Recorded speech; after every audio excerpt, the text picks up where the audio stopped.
Alah, paling mambu terasi. Aromatik yang khas kuwi piye to? Tapi ora sedep toh. Sing mari wong lanang-lanang iso kemintil ya sing mambu terasi kuwi. Jare sapa? Nek dibukane yo ngaceng sendika dawuh. Lah tarah normal lho. Macem-macem karo lobang sing mambu terasi. Nyapa? Berewangi mergawe ngalur ngidul ngitan ngulon apa? Sing mambu terasi kuwi. Direwangi nyambut gawe lho, golek dhuwit.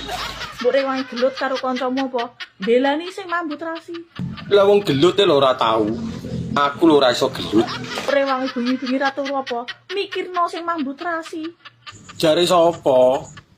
Bengi ra iso turu lho mergo wetenge luwe. Sapa sing mikirne mambu terasi? Gayamu paling mambu terasi. Tarah iya lho. Diuseri ae. Gelem kok kowe. Paling yo malah mbok kokop, mbok jilat, mbok ngene-ngene kemaki.